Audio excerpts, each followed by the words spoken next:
함께 한 목소리로 봉독을 하겠습니다. 누구든지 아내를 버리는 사람은 그에게 이혼 증서를 써주어라 하고 말하였다. 그러나 나는 너희에게 말한다. 음행을 한 경우를 제외하고 아내를 버리는 사람은 그 여자를 간음하게 하는 것이요 또 버림받은 여자와 결혼하는 사람은 누구든지 간음하는 것이다. 아멘. 오늘 주신 하나님의 말씀입니다. 앉으시겠습니다.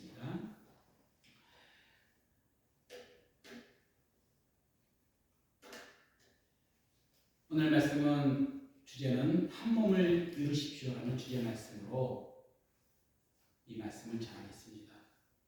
오늘도 주님의 임재 안에서 살아가고자 하는 여러분을 예수님 이름으로 환영하고 축복합니다. 그리고 이번 주에도 여러분 모두가 하나님의 말씀 안에서 승리하는 삶이 되시기를 기도합니다. 오늘의 말씀, 이혼이라는 말씀은 지금 현재 살고 있는 그리스도인 가정에게도 쉽게 전할 수 없는 참 무거운 주제입니다.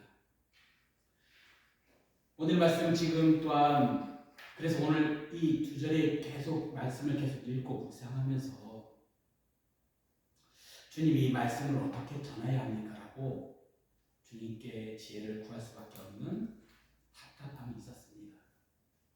현재 한국의 법에서 2016년에 간통죄가 사라지고 또 한국이 이혼되는 세계 여러 나라 중에서도 무척 높은 편에 속해 있습니다. 또한 기독교인 가정조차 비기독교인 가정의 이혼율과 별반 다르지 않다는 통계도 기독교 뉴스를 통하여 접하게 됩니다. 그리고 어떤 면에서는 이혼에 대한 여러 가지 논쟁들도 많이 있고 사람들의 감정을 건드리는 복잡하고 무거운 주제이기 때문에 조심스럽게 오늘 이 말씀을 가지고 주님께서 말씀하신 그 깊은 의미를 나누어 보려고 합니다. 먼저 오늘 말씀을 들어가기 앞서 우리는 태초에 하나님께서 남자와 여자를 창조하시고 첫 번째 하신 말씀을 먼저 살펴볼 필요가 있습니다. 창세기 2장에서 하나님께서는 땅의 힘으로 사람을 지으시고 생기를 그 풀에 불어넣으시니 사람이 생명이 되었습니다. 그 하나님께서는 사람이 혼자 사는 것이 좋지 아니하니 내가 그를 위하여 돕는 배필을 지으리라 하시고 아담을 깊이 잠들게 하신 후에 아담에게서 취한 그 갈빗대를 가지고 여자를 만드셨습니다.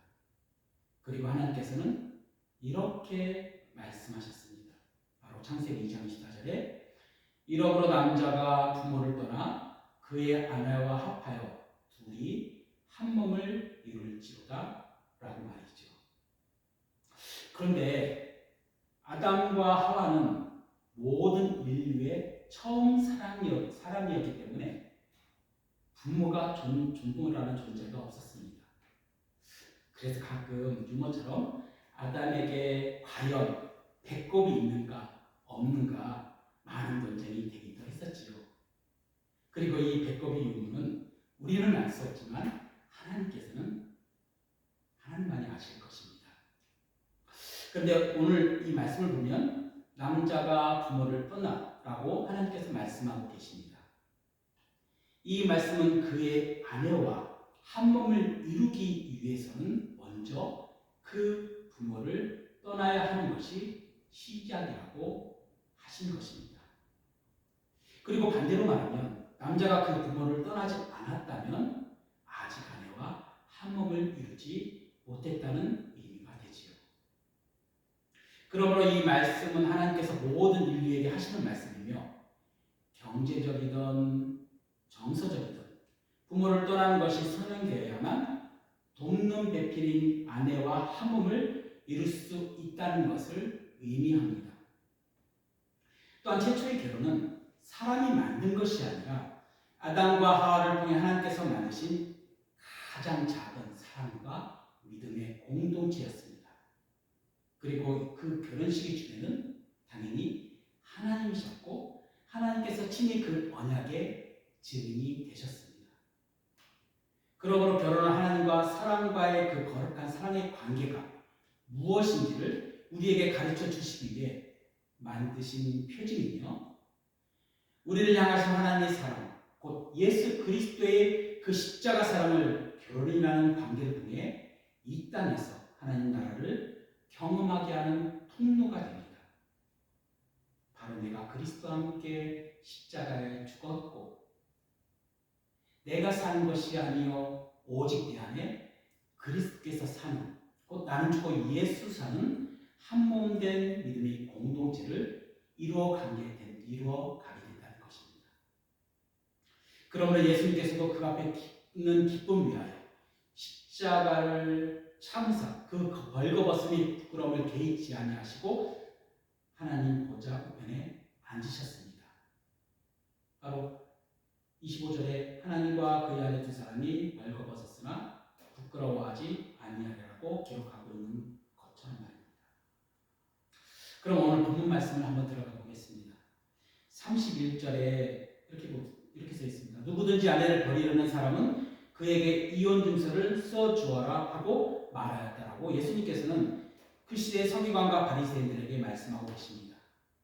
이는 신명기 24장 1절의 말씀을 인용한 것으로 사람이 아내를 맞이하여 데려온 후에 그에게 수치되는 일을 있음을 발견하고 그를 기뻐하지 아니하면 이혼 증서를 써서 그의 손에 주고 그를 자기 집에서 내보낼 것이요. 그런데 이 수치되는 것을 그 시대에 두 유명한 학파에 의하여 두 가지 해석적 논쟁이 있었습니다. 바로 힐렐 학파와 샴마이 학파입니다. 그 시대의 랍비였던 샴마이는 이 수치에 엄격한 적용을 함으로써 이혼의 유일한 근거는 중대한 부부간의 범죄, 즉 명백하고 부적절하거나 음란한 것뿐이라고 가르쳤습니다. 그런데 다른 한편이 랍비였던 힐렐은 대단히 느슨한 해석을 가지고 있었습니다. 그 해석에 따르면 어떠한 이유에서든 자기 아내와 이혼하고 싶어하는 남자에게 그 아내가 뭔가 부적절한 것이 있으면 다 이혼의 근거가 될 수 있다라고 주장했습니다. 그리고 이 해석을 광범위하게 적용해서 아내의 사소한 범죄까지도 포함시켜 요리를 잘 못하거나 평범한 외모를 가지고 있거나 남편이 아내에 대한 관심이 없어졌다는 이유만으로 정당하게 아내와 이혼할 수 있다고 보았습니다. 그래서 그 시대의 서기관과 바리새인파 사람들은 이런 힐렐의 이 유화적인 해석에 마음이 끌렸습니다. 그래서 마태복음 19장에서 바리새인들이 이 이혼에 대하여 예수님을 시험하는 근거로 제시하게 됩니다. 바로 마태복음 19장 3절에 바리새인들이 예수님께 나와 그를 시험하려되 사람이 어떤 이유가 있으면 그 아내를 버리는 것이 옳으니까 라고 말이죠. 그런데 예수님은 바로 창세기 2장 24절 말씀을 인용하셔서 이혼의 근거보다는 오히려 결혼의 깊은 의미를 바리새인들에게 말씀하고 계셨습니다. 바로 4절에서 6절 말씀인데요. 예수께서 대답하여 이르시되 사람이 지으신 이가 본래 그들을 남자와 여자를 지으시고 말씀하시기를 그러므로 사람이 그 부모를 떠나서 아내와 합하여 그 둘이 한 몸이 될지니라 하신 것을 읽지 못하였느냐. 그런즉 이제 둘이 아니요 한 몸이니 그러므로 하나님이 짝지어 주신 것을 사람이 나누지 못할지니라 라고 말이죠. 바로 예수님께서는 이혼의 옳고 그름의 어떤 이유를 떠나서 결혼은 하나님께서 짝지어 주신 것이기에 부부는 둘이 아니요 한 몸으로 사람이 나누지 못한다라고 분명히 말씀하신 것입니다. 그런데 7절에서 9절 말씀에서 다시 바리새인들이 이렇게 말합니다. 여짜오되 그러면 어찌하여 모세는 이혼 증서를 주어서 버리라 명하셨나이까 라고 서기관과 바리새인들이 예수님께 다시금 질문을 하죠. 이 질문에 예수님께서는 모세가 너희 마음의 완악함 때문에 아내 버림을 허락하였거니와 본래는 그렇지 아니하리라고 하시고 내가 너에게 말하노니 누구든지 은행하는 이유에 아내를 버리고 다른 데에 장가드는 자는 가능하니라 라고 말씀하셨습니다. 동일한 본문 말씀 오늘 읽은 말씀이 롬 5장 32절 말씀입니다. 바로 음행을 한 경우를 제외하고 아내를 버리는 사람은 그 여자를 간음하게 하는 것이요 또 버림받은 여자와 결혼하는 사람은 누구든지 간음하는 것이다 라며 그 원인이 무엇 때문인지를 자세하게 설명하셨습니다. 바로 수동태와 능동태 문법을 사용해서 이혼 증서의 원인이 가부장적인 남성 인권이 중요시되고 여성 인권이 없던 그 시대에 바로 그 남성들의 마음의 완악함으로 인함이지 원래는 그렇지 않다고 예수님께서 말씀하고 계신 것입니다. 또한 결혼이라는 것은 남편이 부모를 떠나서 아내와 합하여 한 몸을 이루는 것으로 만약 남성이든 여성이든 음행을 하였다는 것은 친히 그 결혼이라는 제도를 만드신 하나님께서 그 언약의 증인이 되셨기에 하나님 앞에서 서로 간의 언약을 깨트리는 것이며 하나님께서 미워하시는 것이라고 말씀하셨습니다. 그래서 구약의 마지막 예언서 말씀인 말라기 2장 11절에 이렇게 기록되어 있습니다. 이스라엘 하나님 여호와가 이르노니 나는 이혼하는 것과 옷으로 학대를 가리는 자를 미워하노라 라고 말이죠. 또한 예수님께서는 서기관과 바리새인들에게 모세가 너희에게 이혼 증서를 주어서 아내를 버리라 명령한 것이 아니라 너희가 율법을 왜곡한 것이다 하시며 본래는 그렇지 아니하고 아내를 차치하는 것으로부터 보호하고 만약 음행한 이후에 아내를 버리면 너희 또한 간음한 자라고 선포하셨습니다. 또한 예수님께서는 그 이유를 그 시대 여성의 경제적 활동은 매우 제한되었으며 어떤 시대에서는 남편에게 종속되어 있는 재산으로까지 여겨졌으며 매우 열악한 환경에 노출되어 있었기 때문입니다. 그러하게 만약 여성이 음행한 이후에 이혼이 일어난다면 그 이혼 여성은 경제적인 어려움뿐만 아니라 생명의 위험까지도 처해지는 매우 위험한 상황에 놓여질 수가 있었습니다. 그래서 예수님께서는 그 시대 율법 연구가요, 설교가였던 서기관과 바리새인들의 영적 리더를 했던 바리새파 사람들에게 음행 위에는 아내를 버리는 것은 살인하는 자와 같다고 하신 이유가 되는 것이죠. 그러므로 오늘 말씀을 통해 이혼의 근거에 대하여 설명하는 것보다 예수님의 말씀처럼 하나님께서 처음으로 만드신 제도인 결혼의 그 깊은 의미를 알아가는 것이 가정을 이루고 있는 현대에 살아가는 그리스도인들에게 무척 필요함을 알게 되었습니다. 그래서 부모를 떠나 부부가 한 몸을 이룬다는 그 놀라운 축복의 의미를 나누어 보려고 합니다.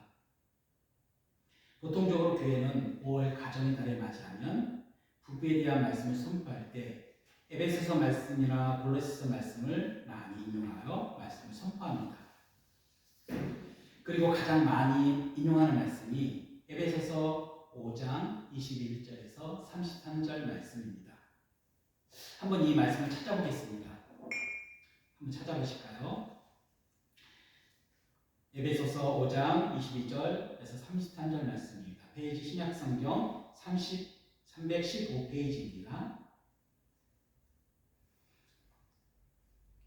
찾으셨으면 아멘.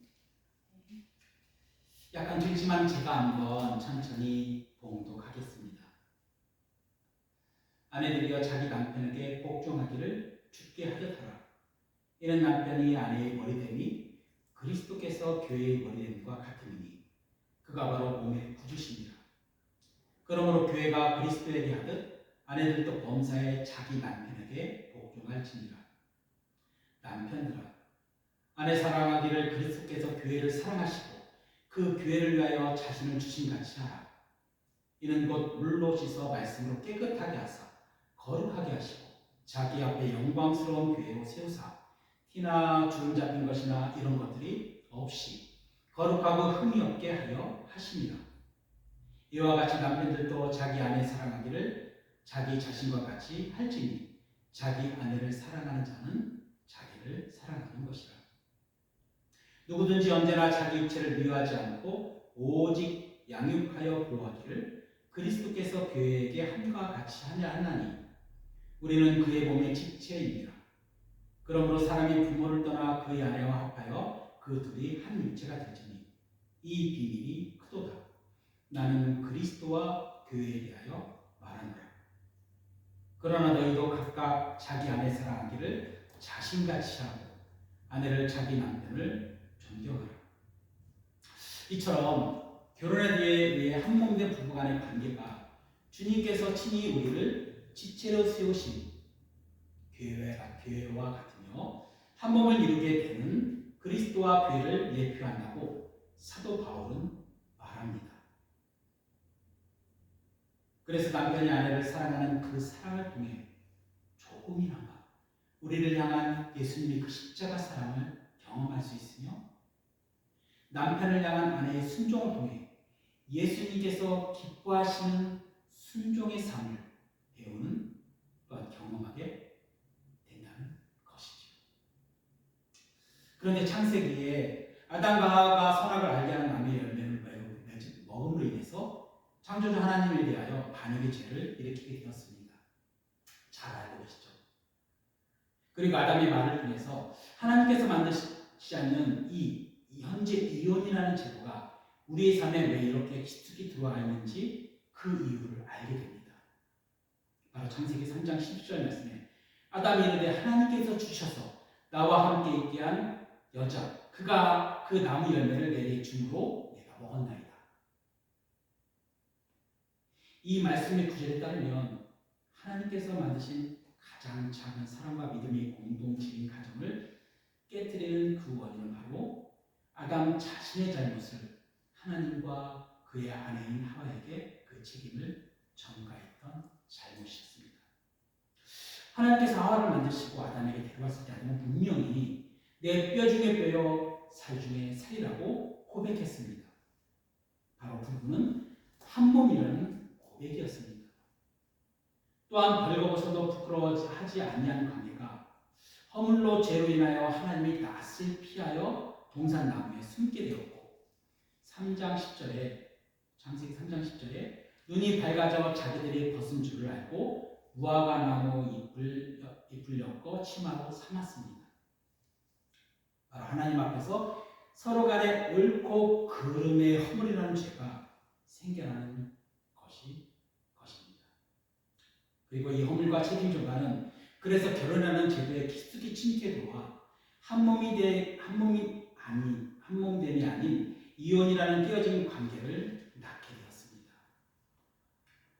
그래서 기후의 인류가 행하고 있는 결혼에서도 서로를 향해 사랑을 왜곡하고 훼손하며 또한 이상하게 변질되어 버렸습니다. 끊임없이 나를 행복하게 해달라고 요구하기도 하고 이혼의 원인의 책임을 상대방에게 전가시키는 죄를 범하게 되었다는 것이죠. 그리고 인간의 죄로 인하여 하나님을 향한 사랑이 나를 위한 사랑으로 변하게 되었으며 하나님을 기쁘게 하는 모든 행위가 나를 기쁘게 하는 행위로 변질되어 이혼이라는 죄의 결과를 낳게 되었습니다. 만약 그때 아담이 하나님 앞에 엎드려 주님께 이 죄를 용서하소서 모든 것에 다 저의 잘못입니다 라고 아담이 회개의 고백을 했다면 현재 이 땅에 한시적으로 있는 결혼하는 제도가 어떻게 변했을까라고 가끔은 상상을 하고 하기도 합니다. 이렇게 예수님 말씀에 따르면 결혼은 하나님께서 친히 만드신 것으로 사람이 절대 깨서는 안 되는 연합으로 제정하셨다는 것입니다. 그리고 그리스도께서는 교회를 위해 아낌없이 자신의 몸을 내어주셨고 교회인 우리들은 거룩하고 흠이 없게 하시기 위하여 모든 허물을 물과 피로 깨끗하게 씻어 주셨습니다. 이에 따라 하나님께서 처음으로 만드신 결혼의 진정한 의미로 자기의 아내 사랑하기를 자신같이 하고 아내도 자기 남편을 존경하여 누구든지 언제나 자기 육체를 미워하지 않고 오직 양육하여 보호하기를 그리스도께서 교회에게 함과 같이 하라는 놀라운 복된 말씀이 선포된 것입니다. 또한 주님께서는 친절하게도 하나님께서 만드신 결혼을 이 땅에서 어떻게 실천할 것인가 그 방법까지도 제시해 주셨습니다.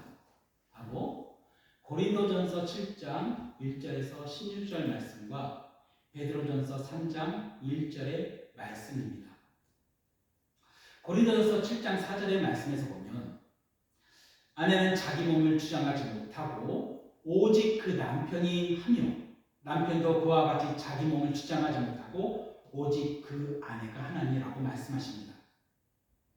이는 남편의 몸이 누구의 것이요? 아내의 것이라는 것입니다.